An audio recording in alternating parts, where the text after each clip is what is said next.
Welcome back. What's up, everybody? Norm back again for another video here at Guppies Fishroom on the couch. Joining me is the fish formerly known as Barry the Beater, as my son Mason does not like the name Barry. I want to hear some suggestions from y'all what we can call, it's a him.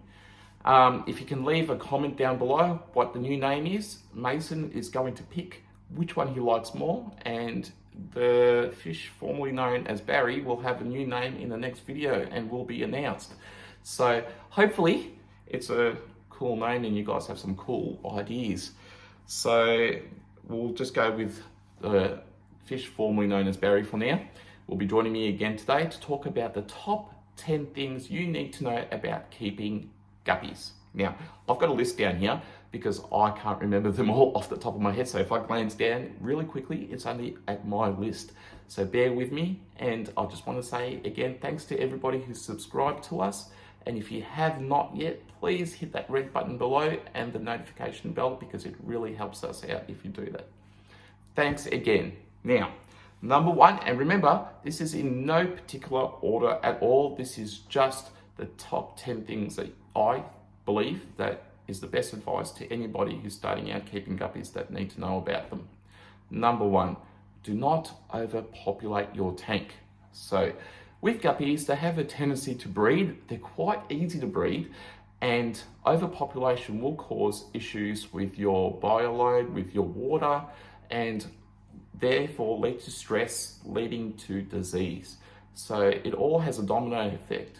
It's really important to start off with the right amount of fish, depending on your tank size and depending on the amount of frequency you can do your fish tank regime, cleaning it and so forth. So your water changes are important. Don't forget, do not start with an overpopulated tank. Now, number two, the ratios of females to males. It's really important to keep more females than males because of the harassment the boys do to the girls. It's never stop harassing for nookie and to reproduce. So remember, this is the recommended and the correct ratio is 3 females to every 1 male. And it doesn't matter if we're talking 60 males, you have to have 180 females to them. Yes, 180. It doesn't matter how many you've got, the ratio is 3 to 1. At no point do you say, well, you know what, I've got 40 females and 20 males, it should be all right. The harassment is the same. The amount of fish does not make a difference. Your tank size makes a difference, but not the amount of fish. Always keep 3 to 1 ratio. And if not, again, it will lead to the females being stressed. It will lead to disease. It will lead to inevitable death. Harassment is no good at all for anybody, fish or humans. It leads to stress. So remember, 3 to 1. Now, clean water is, and correct parameters is the key to a healthy tank. Now, with the female guppies, they reproduce, they use up a lot of vitamins when they do reproduce. It's really important that you keep your GH and KH levels high. So what I personally do, I dose 2 things, Vitachem and Seachem Equilibrium. This will mean that the water is great for reproduction. It's great for their health. It will lead to less disease. Again, another key factor to leading to less disease. And if you do have plants, it will actually benefit the plants also. And this can be used across the board for all live bearers if you've got more in that tank other than just guppies. All right, number 4, every water change, dose some aquarium salt. I just froze just then.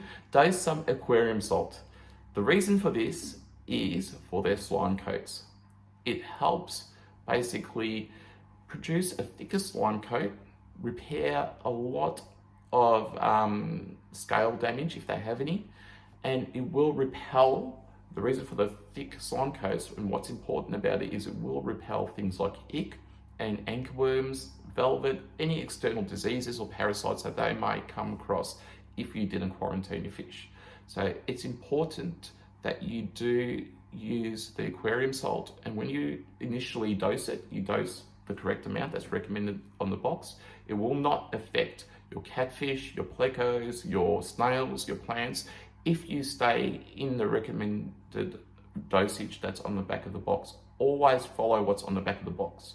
You won't have an issue if you don't. If you do, sorry. Your snails will be fine, your shrimp will be fine, your plants will be fine. Just follow the correct dosage. And from the top of my head, I believe that's 1 tablespoon per 5 gallons, but don't quote me on that. Double check that. So I personally start with half the dosage, and then I always leave the extra half if I'm treating an illness that's come up somehow. You always have that extra bit up your sleeve.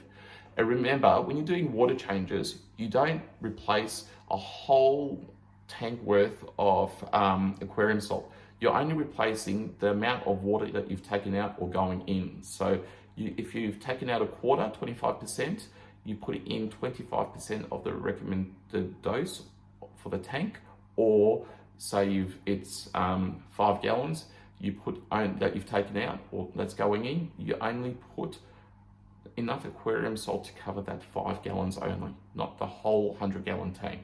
That's really important to do because you don't want to overdose the salt, because that's when you will have issues, when you're overdosing. So that's another one. Now, where am I on my list? All right, number 5. When the females are pregnant. Now, a lot of people say you don't need to keep them aside because there's, if you have a proper planted tank, it will cause less, it's stressful to put them in a breeder box. Don't put them aside in a breeder box because they'll get stressed out. That's wrong. That's completely wrong. The amount of stress that a female can basically get under from harassment from the males and other females while pregnant can cause them to miscarry the babies, can cause them to die, can cause them to break out in diseases. It's not uncommon for them to break out with dropsy, to carry the babies for too long because they're being harassed. The most important thing you can do while they are pregnant is to put them aside in a breeder box that's set up correctly. We do have a breeder box video, I think it was released a couple of weeks ago. If you look down the list, there's a correct way of doing it so that your female fish do not get stressed out. So if someone says to you, it stresses them out, don't believe them. We've proven it doesn't. We've got a video that shows you how to do it. And I've had nothing but success with the way I have recommended you set up that breeder box. 0 deaths, 100% births each time, and happy and healthy fish. So I'm not talking about 5, I'm not talking about 10, I'm talking about in the hundreds and thousands. Have a look at the video, watch it in an entirety, and set it up that way. It's not cheap, it's not expensive, sorry, it is quite cheap to buy this sort of breeder box. I'm talking about $3 or $4. Grab one if you can, watch that video, set it up, get it ready to go. Now, number 6, planted tanks.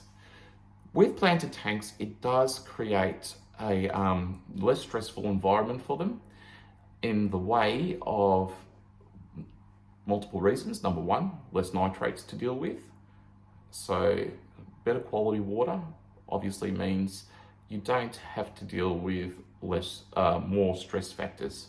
So that's 1. Number 2, it does provide hiding places for them if unexpected harassment occurs. So again, with the females, they release a hormone when they are heavily pregnant, when they're about to go into labor, and that's another reason for the breeder boxes, and that's all covered in that video. So make sure you've got great hiding places for when they're not at that stage when they're ready to go into the breeder box just yet to give birth. But, when they are pregnant, they don't want to be harassed by other males to reproduce again. Their body's already under stress. So the vitamins that you dose in there will help with that stress, but it's not necessarily enough on its own. So it does create also it breaks the line of sight. Sometimes you have males, not just females, who get harassed. Males harass each other. So they will fight to work out a hierarchy amongst themselves. Who is the alpha male? Who's the most dominant? And you will often wake up in the morning with torn fins, which ultimately lead to stress, fin rot, and all the rest. So to give them a break from that fighting, to give them hiding places, to give them that break of line of sight, I recommend a planter tank. It doesn't have to be anything fancy at all. It can be a low-tech one. And again, I personally think it's great to have live plants for lots of reasons, and that's covered in our plant videos if you take a look at that. Now, oh yeah, that's the other thing. Live plants are important compared to the plastic because the plastic will harbor more algae. So you will get algae forming a lot faster on plastic than you do on the live plants. And you do also get them harboring things like parasites and all the rest. So I'm not saying the live plants don't, but it's more likely to happen with the plastic plants. And let's be honest, live plants do look a whole lot better than the plastic colourful ones. So grab the live plants if you can afford it, and you will have a lot of benefits from that. Number, oh, did I skip a number, I think? So let's make this number 8. Air stones. Now, a lot of people have hang on the back filters and say, well, my hang on the back filter breaks the surface of the water. I don't really need an air stone. And that can't be further from the truth. So breaking of the surface is only half the story. The other half, and the reason why you need an air stone, is because it sits all the way down, and if it doesn't, it should sit as close to the substrate as possible to bring up any toxic gases that might be released or sitting down at the bottom in the substrate. A lot of the poop builds up in substrate and forms gases that can kill your fish. It can actually lead to gas bubble disease. So it's very important that you have that air stone there, not only to break the surface of the water to bring in air for the oxygen for the fish, but at the same time to release those toxic gases to avoid killing your fish. Those gases are really, really dangerous. It's really important to have enough air stones in your tank. Enough, not just one, enough. So make sure you space it out correctly. There's no really set textbook amount you should have per tank. It's more like you look at it and you'll see the breakage of the water, how much it's spread out. Just judge it for yourself. I personally would put one every 50 centimeters, and that's just me. And it all depends on how much bubbles it's producing, and if you have an air pump that you can adjust to strong or not strong, that also makes a difference. So, and you can also divide those air pumps up to have 2 or 3 lines coming from the one, so you're not using any extra power at all. Okie dokies, I think I did say that was number 8. Number 9, good food. So a lot of diseases and a lot of the fish's health depend on what you are feeding them. So yes, it is important to feed good food. Now, I recommend looking at a label. So this is no recommended food here. I'm not recommending any brands of any type, of any sort. What I'm going to do is tell you how to pick out the good food. Grab it, look at the ingredients on the back, and the first ingredient is usually what it contains the most. Now, each type of food will always have a filler in it, and that usually is like soybean or wheat germ, things like that. If that comes first, it will give you usually a percentage. That's what the majority of fish will be eating. Now, you don't want them to be eating a lot of rubbish. You want them to be high in protein, high in things that they need, and vitamins and minerals to make their digestive systems and their health and their immune systems strong and healthy against diseases that are out there. Prevent them, not treat them.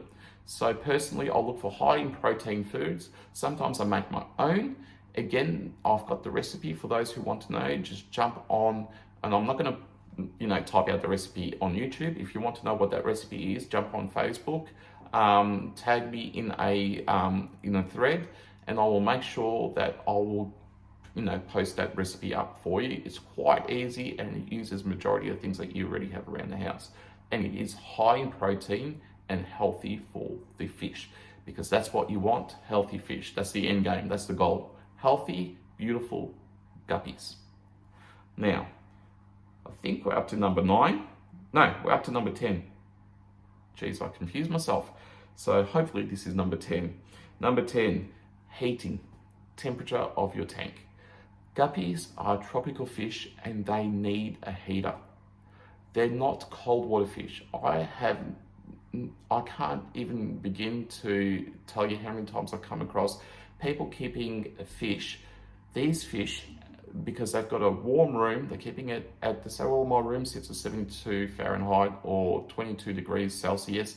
I don't have a heater in my tank. It's not just what the temperature is around your room and approximately what your tank sits at. You don't want the temperature to go up and then to fluctuate. The reason for the heater is not to bring it to a certain level. It's there to maintain that temperature. You can't control weather. You can't control how cold or warm your room is going to get. You want to maintain the temperature. It doesn't matter if your room sits at 80 Fahrenheit. You want to make sure it stays at that. It's not the temperature, the 70, that kills them, or the cold that kills them. It's the change from warm to cold that kills them. Avoid the change in temperature. Make sure that you've got a heater in a tank and that it works. So if you've got a heater and it's not working, there's no point having it in there. I've had instances where I've gone away on holidays and come back when my heater's failed and it's killed them. Keep an eye on them. Keep an eye on your heater. Have a thermometer in there, whether it be digital. I prefer the old school mercury-based little thermometers. There's no batteries required for those and they're more accurate. Have one in your tank always. Make sure the heater is at a constant level. I personally keep mine at 24 Celsius, and the reason for that 23, 24 is because at a lower temperature, yes, they do live longer lives. They don't breed as much, and that's not an issue for me. I'm not in it for the breeding. I love watching my fish swim around and being happy, but it keeps things like columnaris at bay because that type of gram-negative bacteria can't stand the cold. The colder water, not cold, sorry, the colder temperatures under 24 and under. So a lot of people do keep it at 26 to 28, and that's not an issue. That's fine. They love the water. They will thrive in that water. They will breed.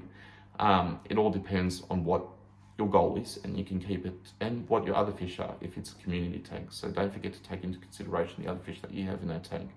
And please, no goldfish. They are cold water fish. There's nothing that grinds my gears any more than seeing people putting cold water fish with tropical fish. So have your heater in there, have it ready to go. So hopefully that was 10. I did count 10 at the start, so I'm hoping that's 10. Silly me, should have numbered them. But anyways, that should be 10. I'm hoping that covers all the questions that you can have about guppies. Hopefully, if you have any more, feel free to ask.